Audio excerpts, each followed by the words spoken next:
السلام علیکم۔ امید کرتی ہوں میرے سب ویور خیریت سے ہوں گے۔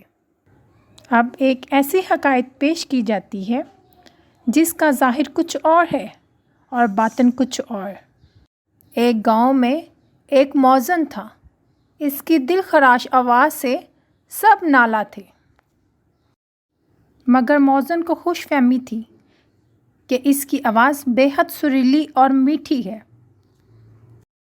جب وہ اذان دیتا، سننے والے اپنا سر تھام لیتے، معصوم بچے اپنی ماؤں سے لپٹ جاتے، راہ گیر کانوں میں انگلیاں دے لیتے، غرض مرد عورت بوڑھے جوان اور بچے اس کی آواز سے پریشان ہو جاتے تھے۔ اہل محلہ نے بارہا اسے نرمی سے سمجھایا کہ تیری آواز اس قابل نہیں کہ تو اذان دے۔ ایسی بھیانک آواز سے اذان دینا شریعت میں منع کیا گیا ہے۔ محلے والوں کی جان اس سے عذاب میں تھی، سننے والوں کی نیند حرام ہو جاتی تھی، سروں میں درد ہونے لگتا تھا۔ آخر تنگ آ کر سب نے صلاح مشورہ کیا کہ کسی طریقے سے اسے مسجد سے فارغ کرنا چاہیے۔ سب نے دل کھول کر مؤذن صاحب کی مالی خدمت کی اور عرض کرنے لگے، ہم آپ کے لہن داؤدی سے بہت مستفیض ہوئے، آپ نے بہت خدمت کی، اب کچھ عرصہ آرام کیجیے۔ ایک قافلہ مکہ معظمہ جا رہا تھا۔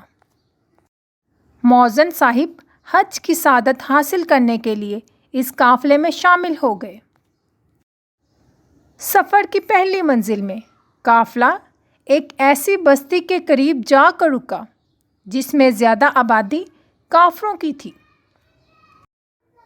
آواز ایسی کرخت نکالی کہ قبروں سے مردے بھی اٹھ کھڑے ہوئے۔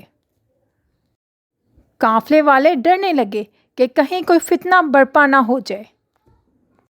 تھوڑی دیر بعد ایک کافر ہاتھ میں شمع لیے مٹھائی اور قیمتی جوڑا کپڑوں کا لے کر آیا اور قافلے کے اندر آتے ہی پوچھنے لگا، وہ مؤذن کہاں ہے جس کی آواز سے ہمیں حیات نو ملی؟ قافلے والوں کو اس کی یہ بات سن کر حیرت ہوئی۔ کافر مسکرا کر کہنے لگا، میں شکریہ ادا کرنے حاضر ہوا ہوں۔ کافر کہنے لگا، میری اکلوتی لڑکی ہے، نہایت ہی حسین و جمیل اور نازک دماغ ہے، مدت سے اس کی آرزو تھی کہ مسلمان ہو جائے۔ ہم اسے برابر سمجھاتے رہے کہ یہ خیال چھوڑ دے، اپنے باپ دادا کا مذہب نہ چھوڑو، مگر اسے کوئی نصیحت کارگر نہ ہوئی تھی۔ اسلام کی محبت اس کے دل میں جاگزی ہو چکی تھی، اس سبب سے میں ہمیشہ پریشان اور خوف زدہ رہتا تھا۔ مگر آج اس مؤذن کی آواز نے وہ کام کر دکھایا جو 1000 نصیحتیں بھی نہ دکھا سکیں۔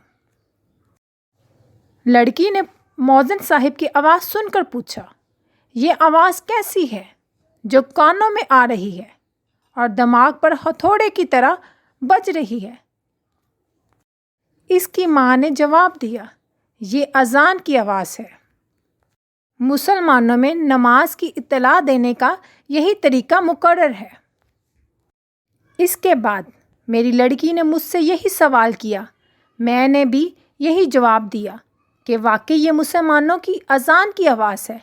اسے یقین آتے ہی خوف سے اس کا رنگ زرد پڑ گیا اور ہمارا دل سرد ہو گیا۔